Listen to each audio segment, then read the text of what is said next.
और अब हमारे साथ हैं ब्रजेंद्र सिंह जी और साथ ही आकाश पांडे जी। आकाश बहुत यंग दिख रहे हैं और ब्रजेंद्र जी ऐसी कई इमारतें जैसे आकाश हैं वैसी बना चुके हैं, क्योंकि एक ऐसा स्कूल चला रहे हैं जो पिछले 59 साल से, सर 59 ईयर से 59 साल से चल रहा है। और ऐसे कई पायनियर यहां से निकले हैं, जिनमें से एक डिप्टी सीएम दिनेश शर्मा जी भी हैं।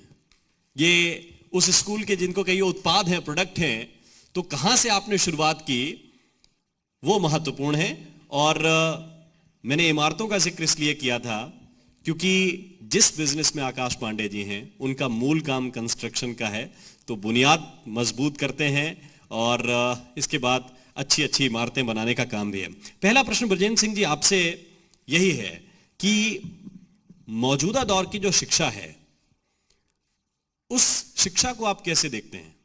क्योंकि पहला लक्ष्य इसमें जो अब हो गया है वो रोजगार है। घर कैसे चलेगा ये महत्वपूर्ण होना चाहिए, लेकिन आपको लगता है कि जो दिशा है वो ठीक है?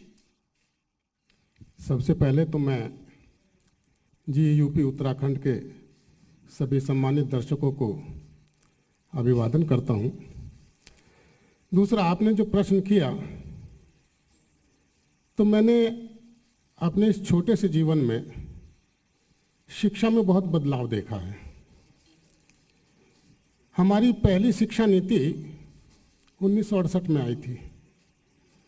उसके बाद दूसरी शिक्षा नीति में सिर्फ लास्ट के 2 अंक बदले थे।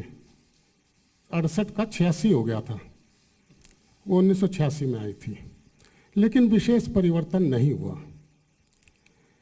एक परिवर्तन जरूर आया, जैसा आपने कहा कि रोजगार महत्वपूर्ण हो गया है समय के साथ साथ, क्योंकि पहले पारिवारिक रोजगार हुआ करता था।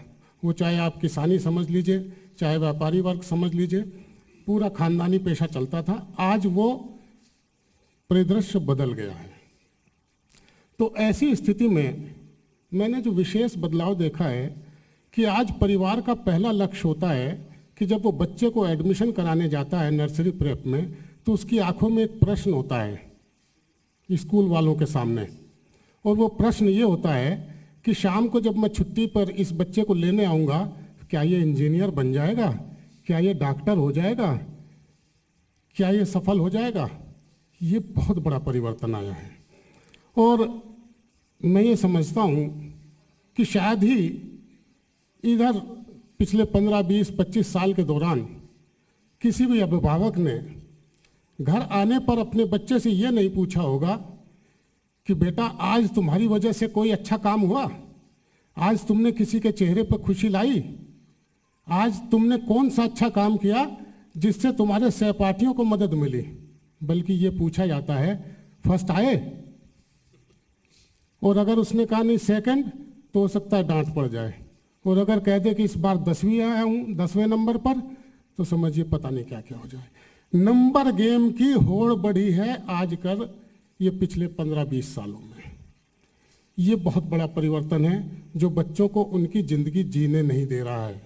और मैं समझता हूँ कि शायद पेरेंट्स, उनकी भी गलती नहीं है, वो कहीं जो उनकी कमी रह गई है वो उस कमी को अपने बच्चों के माध्यम से पूरा करना चाहते हैं। ये सही नहीं है। हमें ये भी पूछना चाहिए कि 99% नंबर लाने के बाद भी क्या बच्चा खुश है?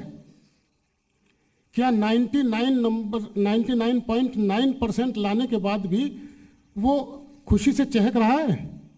उसकी खुशियां तो हमने छीन ली हैं। असली चीज़ है उसको खुश रहना सिखाना चाहिए, और जो खुश रहेगा वो आगे सफल होगा। सफलता का पैमाना मुझे नहीं पता। मैं जो समझता हूँ सफलता का पैमाना ये है कि अगर आपने कुछ पा लिया उसमें आप संतुष्ट हैं कि नहीं हैं। अगर संतुष्ट नहीं हैं तो आप कभी सफल नहीं हो सकते। और आज की दुनिया में महत्वाकांक्षी होना बुरा नहीं है, अति महत्वाकांक्षी होना बुरा है। तो सफलता का मतलब है संतुष्ट होना। बिल्कुल बिल्कुल सही बात कही है सर। और हर वो काम करने में मजा आएगा जो आप करना चाहते हैं, वही आप कहना चाह रहे हैं। आकाश जी, जिस जगह से आप आ रहे हैं, नीलंदा कंस्ट्रक्शंस, या हम जो कहें कि जिस बिजनेस से आ रहे हैं, कोरोना में किसी ने सबसे ज्यादा झेला तो यही एक बिजनेस है, क्योंकि मजदूर परेशान थे, वो अपने घर जाना चाहते थे, उन्हें डर लग रहा था कि अगर कुछ हो गया तो कहाँ रहेंगे। अब कैसे उन चुनौतियों का सामना किया और कैसे आगे तैयारी की गई है कि अगर ऐसी संभावना फिर बनती है तो हम उसके लिए कैसे रोड मैप तैयार करें? जी, इस फील्ड को सबसे ज़्यादा इम्पैक्ट तो हुआ ही कोविड के आने के बाद से, लेकिन सब अपना माइक नजदीक कर ऊपर दीजिए। करें। इस फील्ड को तो देखिए फ़र्क पड़ा ही कोविड के आने के बाद से। उसके पहले भी डिमोनेटाइजेशन उन सब ने भी इम्पैक्ट किया था इस पे, लेकिन काफ़ी चीज़ों में अच्छा भी हुआ है कि लोगों ने आज की डेट में देखिए कि जो हमारे हाउस लोन रेट्स थे वो पहले 10.15% तक थे 2014 से पहले तक, आज की डेट में आते आते वो 6.5% या 6.75% तक आ गए हैं। और क्योंकि हमारा जो शहर है लखनऊ, वो मतलब इतने ग्रोइंग स्टेज पे है कि बिजनेस अपॉर्चुनिटीज़ बढ़ती जा रही हैं और इस शहर ने हम लोग को बढ़ाया है। और क्योंकि इन सब लोगों ने भी काफ़ी अपने इंस्टीट्यूट्स खोल रखे हैं और लखनऊ ग्रोइंग स्टेज पे है भी, तो हमारा यहाँ पे एम्प्लॉयमेंट अपॉर्चुनिटी बढ़ती जा रही है। तो हम लोगों ने फोकस यही किया कि 40 से 45 लाख तक जो प्रधानमंत्री आवास योजना के अंतर्गत जो यूनिट्स आते हैं उस पर हम लोगों ने ज़्यादा फोकस किया। तो उसमें होगी सब्सिडीज़ भी दे रखी है सरकार ने, और काफ़ी मतलब क्योंकि इस वर्ग में काम करने वाले लोग बहुत हैं, चाहे कोविड आए या कुछ भी आए, लेकिन ग्राउंड पे काम तो करना ही पड़ेगा। चाहे इस फील्ड का आदमी तो खाली रह ही नहीं सकता, और कुछ भी काम करना होगा तो वो तो आदमी आएगा ही आगे। तो हम लोगों ने कोशिश यही की कि उनको यूनिट्स दिलाएं।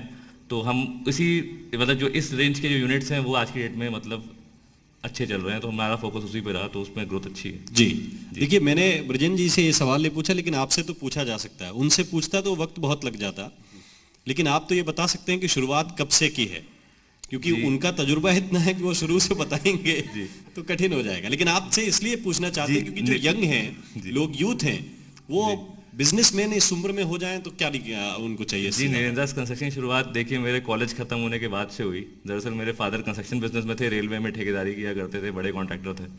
फिर जब 2013 में एजुकेशन मेरी खत्म हुई, मैं मतलब बीटेक मैंने सिविल इंजीनियरिंग से कंप्लीट किया, तो हम लोगों ने निरेंद्रास कंस्ट्रक्शन रखने की शुरुआत की। लखनऊ ग्रोइंग स्टेज पे था, मैंने वही चीज़ कहा, इस शहर ने हमको बढ़ाया है, ये शहर बढ़ता गया, हम साथ में बढ़ते गए।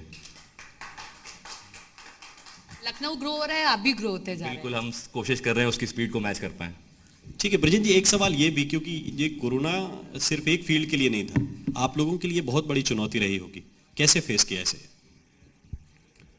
देखिए, जब पहली बार कोरोना आया था और 22 मार्च 1920 को मेरा ख्याल है वो एक पूरा देश बंद किया गया था एक दिन के लिए, वो एक झटका था, क्योंकि कभी इस तरह की चीज़ें नहीं हुई थी, और ये पूरे देशवासियों के लिए। और उसके बाद अचानक से 23 मार्च से लॉकडाउन शुरू हुआ, तो ये माना जा रहा था कि शायद 31 मार्च को ये ख़त्म हो जाएगा और 1 अप्रैल से स्कूल का सेशन शुरू हो जाएगा। और वो जो सेशन शुरू होता है 1 अप्रैल से, मैं आपको बता दूं कि हर स्कूल के लिए बड़ा महत्वपूर्ण होता है, क्योंकि एडमिशन्स वहीं होते हैं, शुरुआत वहीं से होती है, और वही अंधकार में होता चला गया अगले 3 महीनों के लिए। पहले 15 दिन तो किसी की समझ में ये नहीं आया कि क्या किया जाए, ये हकीकत है, क्योंकि हम उस चीज़ के लिए तैयार नहीं थे। साधन थे, लेकिन शिक्षक उस तरह से प्रशिक्षित नहीं थे, और अगर किसी खास इंस्टीट्यूशन के शिक्षक प्रशिक्षित भी हों, लेकिन ऑल ओवर अगर आप यूपी की बात करें या इंडिया की बात करें तो सभी शिक्षा संस्थानों में सभी प्रशिक्षित नहीं थे। फिर भी ये सोचा गया कि कुछ तो करना है, और कुछ करने के लिए जो कुछ भी साधन था, हमने जैसे शिक्षकों से कहा कि भाई आप व्हाट्सएप का यूज़ करते हो, कुछ नहीं तो अपने बच्चों को इससे जुड़े रहने के लिए कुछ न कुछ व्हाट्सएप पर भेजिए और नई नई चीज़ों को शुरू करिए। 3-4 महीने लगे, और उसके बाद अब दूसरी लहर आई तो उतनी घबराहट नहीं थी। ये तो अच्छा है, मैं ये मान करके चलता हूँ कि हिंदुस्तान में जिस तरह का निर्णय केंद्र सरकार और राज्य सरकार ने लिया, और 2 महीने 3 महीने के अंदर ही लॉकडाउन को खोल करके पुनः लोगों को खड़ा करने का मौका दिया, ये वास्तव में बहुत सराहनीय चीज़ थी।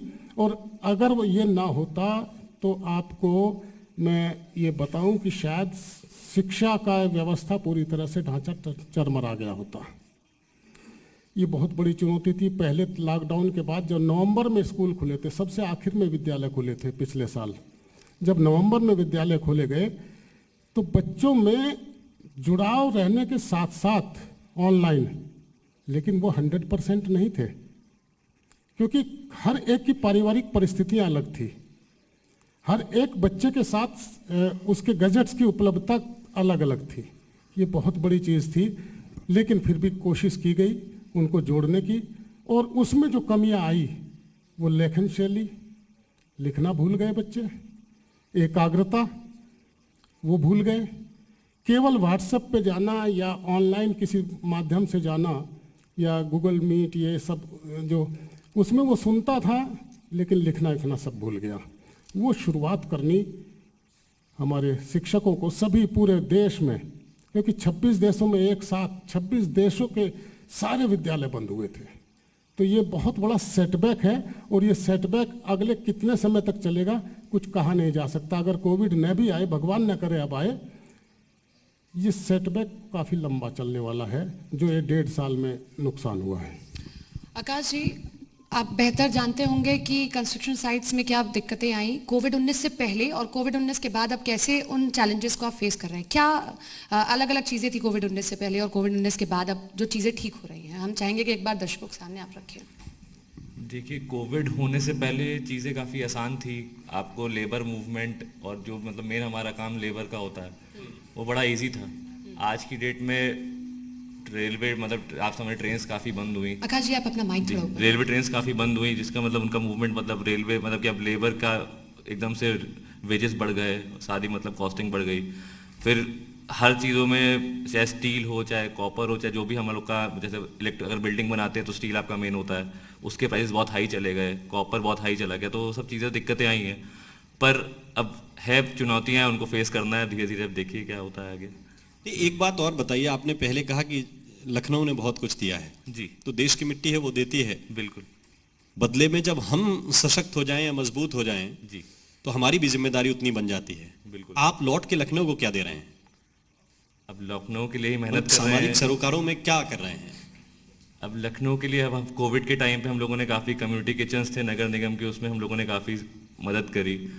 फिर हम लोगों ने मेडिसिन के पैकेट्स बनाए थे जगह जगह पे, कि जो पूरी जो कोविड की पूरी लिस्ट थी कि उस पूरी मेडिसिन, उसकी पूरे पैकेट्स बना के हम लोगों ने बंटवाए थे। और बाकी लखनऊ के लिए काफ़ी जो भी हो सके करेंगे। मुझे लगता है राम ये पूछना चाह रहे हैं कि और कितनी बड़ी बड़ी इमारतें और क्या कुछ आप लखनऊ को देने जा रहे हैं, लखनऊ की पहचान और बदलती जाए। अब हम लोग अभी इस समय तो लखनऊ के लिए वही कि हम लोग प्रधानमंत्री आवास योजना की तरफ ही बढ़े जा रहे हैं, कि मतलब कि जो उनका सपना है कि हर बंदे को आवास देना है, उसको पूरा करने के लिए हम लोग उसी पे लगे हुए हैं कि सरकार की योजनाओं में साथ दे रहे हैं ताकि बिल्कुल दे सरकार रहे के हैं। साथ मिलकर काम मिलकर किया काम जा करेंगे। सके। जी, जी। बिल्कुल सरकार के साथ मिलकर काम किया जा सके, कंस्ट्रक्शन साइट्स और आगे बढ़ें। लेकिन एक महत्वपूर्ण और सवाल जो मैंने पहले भी आपसे किया, फिर से एक घर दोहराऊंगी, लेबर को रोकना, उसके लिए काम करना किसी भी मालिक के लिए सबसे बड़ी चुनौती है कि अपने लेबर को आश्वस्त करके रखना या अपने मजदूरों को आश्वस्त करके रखना कि आप हमारे संरक्षण में, आपको कुछ नहीं होगा। उसके लिए क्या खास? अब लेबर को रोक के रख, लेबर आपके पास रुकेगी ही नहीं। अगर आप उनकी पूरी काम अगर आप नहीं करके देते हो तो लेबर आपके पास रुकेगी ही नहीं। और हमको असली कमाई हमारी लेबर है, क्योंकि सारी मेहनत वो करती है, हमको खाली मैनेजमेंट करना होता है। तो